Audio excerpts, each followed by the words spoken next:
It's been raining a hell of a lot lately. Not everywhere, sure, but my small section of the Midwest has been waterlogged for what feels like weeks now, with only fleeting of hours of sunshine here and there to keep us hopeful.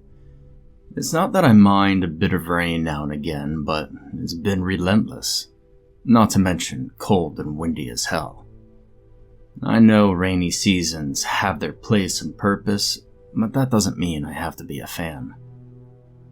When I woke up yesterday morning to see that dimmed, gray-tinted light peeking through my blinds, I let out a big sigh of disappointment before I even heard the patter and plunks of the raindrop against my apartment siding. What I wouldn't give to just wake up to some warm, yellow rays on my bed instead of this dreary nonsense. My dog stretched by his place at my feet, uncurling himself from the ball he'd wound himself up into so tightly. Jonas is a mutt I rescued as a puppy about 4 years back, and even though the furry bastard is pushing 80 pounds, he still thinks he's a lapdog. And I swear, he knows the millisecond my eyes open in the morning, and this time was no different. After shoving the enthusiastic mass of black and gray speckled fur off of my chest, I got up out of bed and went about my normal routine about as slowly as I could. I could hear the wind pushing against the complex building, and I could almost feel the frigid rain against my back. But Jonas was tip-tapping in front of the door in clear insistence that he be walked. I managed to drag myself to the closet to toss on a sweatshirt and some jeans, and as soon as I'd slipped my shoes on, he was scratching at the doorframe. I took one last forlorn look out the nearby window before bracing myself, attaching his leash, and heading outside. The wind was immediately abrasive, stealing some of my breath away as I stumbled after my overexcited canine.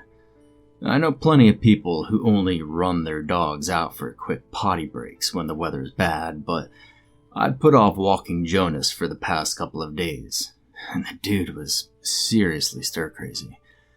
No matter how uncomfortable it was, he needed to burn off a little excess energy. So, steeling myself to the chill and damp air surrounding me, we began our walk through the streets of our neighborhood.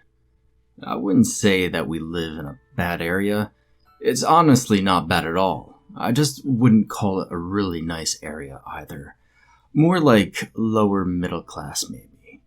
An oft-forgotten section of suburbia that is filled with once nice homes that now clearly need a lot of work, and more than a few overgrown yards dotted with weathered lawn chairs. The sidewalks are cracked and weeds sprout through often, and every now and then you'll pass a trim, freshly painted house with a nicely clipped yard that some overachiever real estate agent is trying to flip on a dime. It's kind of sad that those stick out so much more than the rundown neighbors, but it is what it is.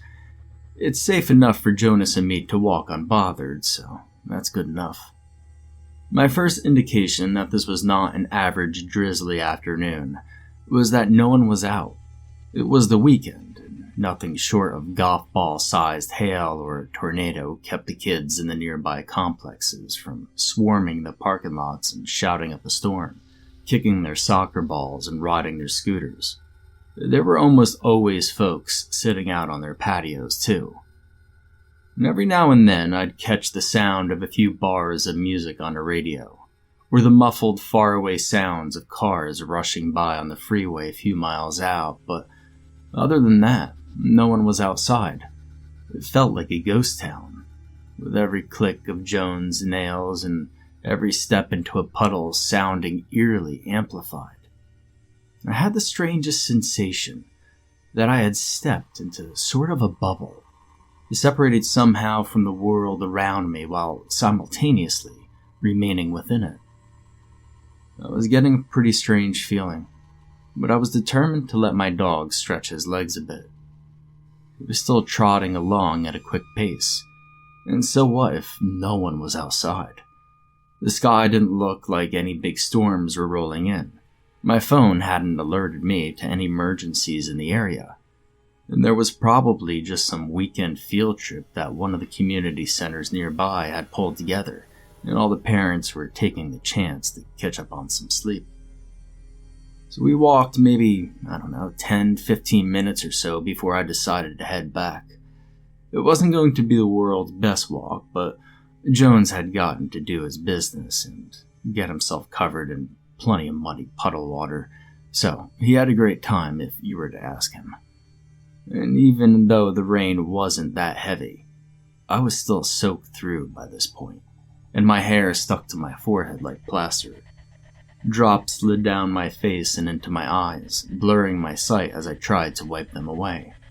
I honestly think I would have missed her if Jones hadn't started growling. Now, I could count on one hand the number of times I've heard this dog growl. Like, seriously growl. That deep-throated, long rumble that instantly sets your hair on edge. And it stopped me dead in my tracks and made my blood feel colder than any of the rain around me. I looked down to see my dog in a rigid, defensive stance, his head lowered and the fur raised along his spine. Heart skipping, I followed his gaze. A tall, skinny woman stood further down the street, directly across from our apartment building. I'm not the tallest guy around, but she had to be well over 6 feet, and as thin as the lamppost she stood beside. Her hair was in dark, tangled ringlets across her face, and she wore black and tattered clothing that swallowed up everything except for her oddly long wrists and lithe fingers which twitched constantly. Now, like I said, we may not be in the worst part of town, but we weren't in the best either. It's not unheard of for druggies and tweakers to stumble in from time to time, and this lady looked like she might fit the bill. She stood entirely motionless except for her long hands. Her feet were still glued to the spot. My eyes narrowed in concentration. Long, tense seconds passed before her head suddenly snapped in my direction. Alarmed, Jones barked once, loud enough to make me jump. The woman jumped as well, then wrapped her arms around the lamp-pole. Quicker than anything I've ever seen, she swung her legs around and scaled the entire thing like a deranged spider, her head still dangling backwards to face me. The post's light surged on, crackling with the force of the current rocketing through it before the bulbs and glass shattered, plunging everything into darkness. I mean, everything too. It was no later than 10 in the morning, but it was instantly deeply dark around us as if we were out in the dead of night. The air pressure had risen and dropped sharply in time with the lights bursting, and my ears rang painfully. Jones whimpered at my feet, and I spun around, trying to make sense of what had just happened, and searching for that awful thing masquerading as a woman. I realized she was still at the lamppost, standing once more on the ground, surrounded by shards of glass that glinted in the meager light thrown by the other nearby lamps. Her large, glassy eyes stared at me, looking like hungry holes in her head. My head felt woozy, but I was snapped out of my fog the moment she began sprinting toward me. Fight or flight is a hell of a thing, and I for one wasn't picking a fight with whatever demon was hurtling my way.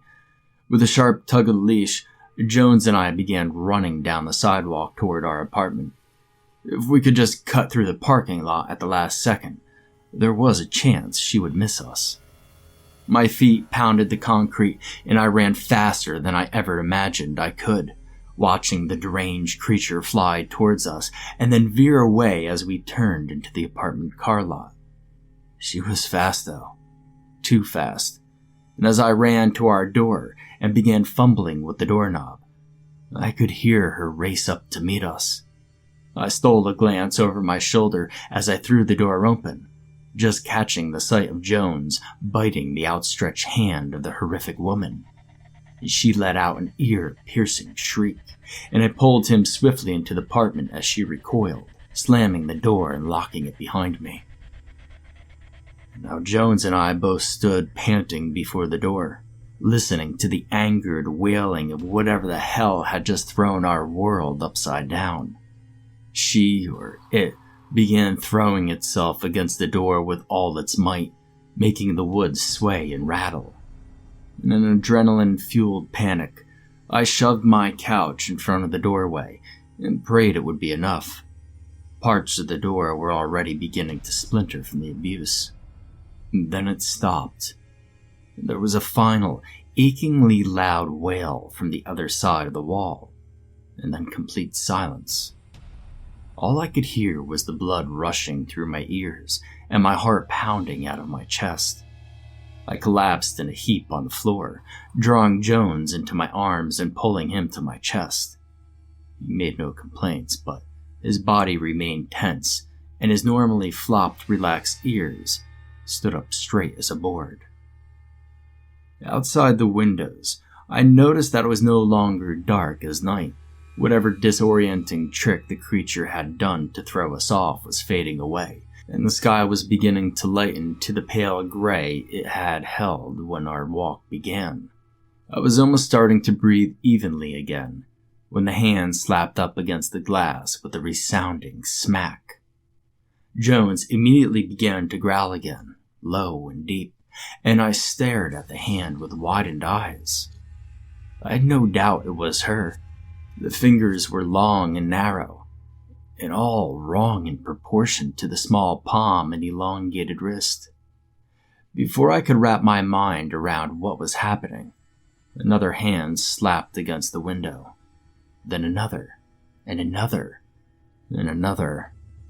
Countless arms and outstretched fingers slammed over and over into my windows, each and every one, rattling the panes and fractured the glass, blotting out the light. I ran once more, this time to the only place in the apartment with no windows, my bathroom. Jones stuck to my heel, alternating between growling and whimpering as I shut the door behind us and crawled into the empty tub, putting the large dog into my lap with no objections. I didn't know if hiding in here would do any good, but it was better than watching all those impossible hands clawing and scraping to get at us. The walls shook around us with the force of the beatings, and it sounded like thunder as rain and hail tearing the building apart. I closed my eyes tightly, trying to pretend that a horrible storm was all it was. I'd have taken a tornado at that point, honestly. Whatever was trying to break in was surely worse than that. I'm not sure how long we stayed in there, listening to the open palms and curled fists rampaging against the apartment walls. And I could distantly hear the windows cracking and splintering from the constant battering, and I felt my heart leap into my throat when I heard one finally shatter in an explosion of glass and shrapnel. It was followed closely by the smashing of all the others, one by one in rapid procession.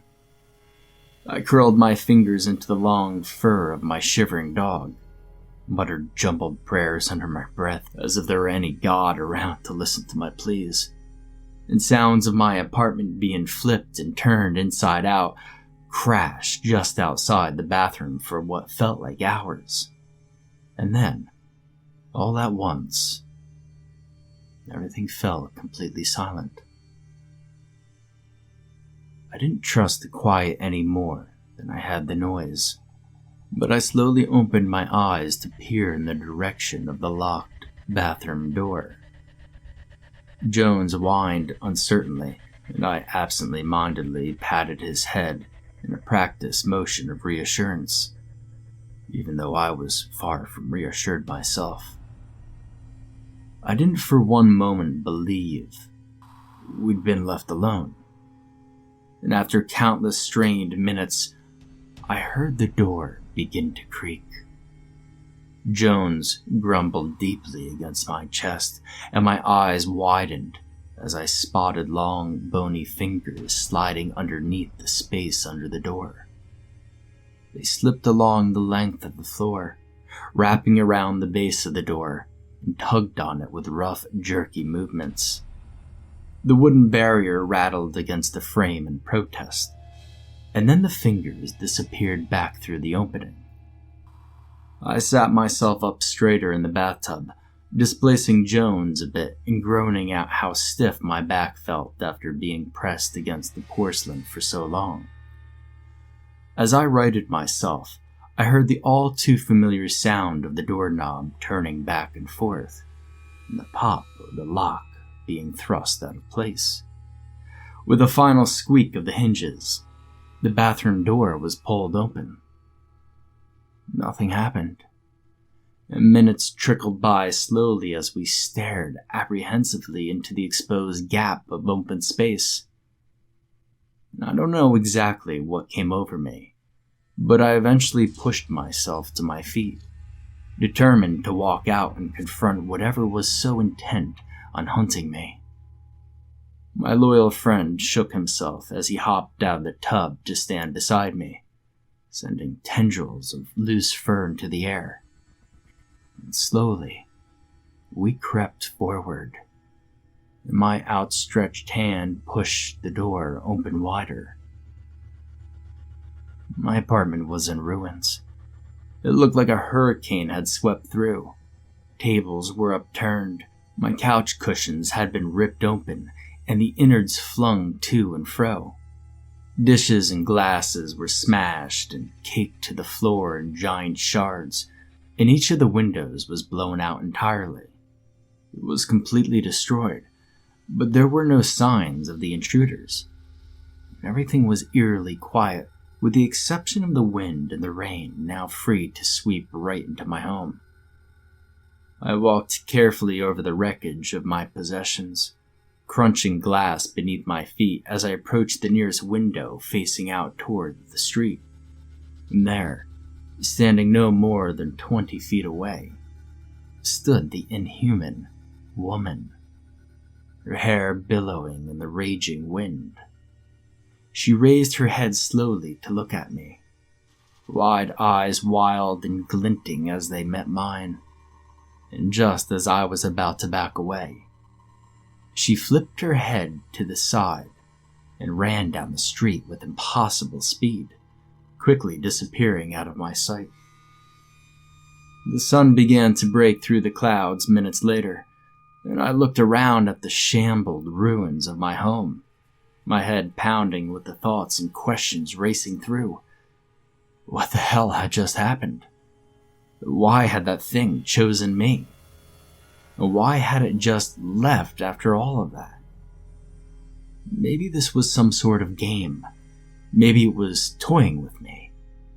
Either way, I grabbed what clothes I could salvage from my wrecked bedroom, found my car keys under a pile of broken bowls, and drove Jones and myself to the nearest hotel. We'd been hunkered down in a small room on the hotel's 3rd floor, trying to recover from what had happened to us. I don't know what the hell to do about my place. I never got renter's insurance, and I'm not sure they covered demonic intrusions anyway. I thought about calling the police, but how could I ever get them to believe me? I hardly believe me. But I don't think we could stay here for much longer, though. We managed to get some sleep on and off through the night and part of this morning. But when I awoke, I noticed that there was a large smudge on the room's window. Upon closer inspection, it wasn't a smudge at all, but a handprint with inhumanly long fingers stretched across the glass.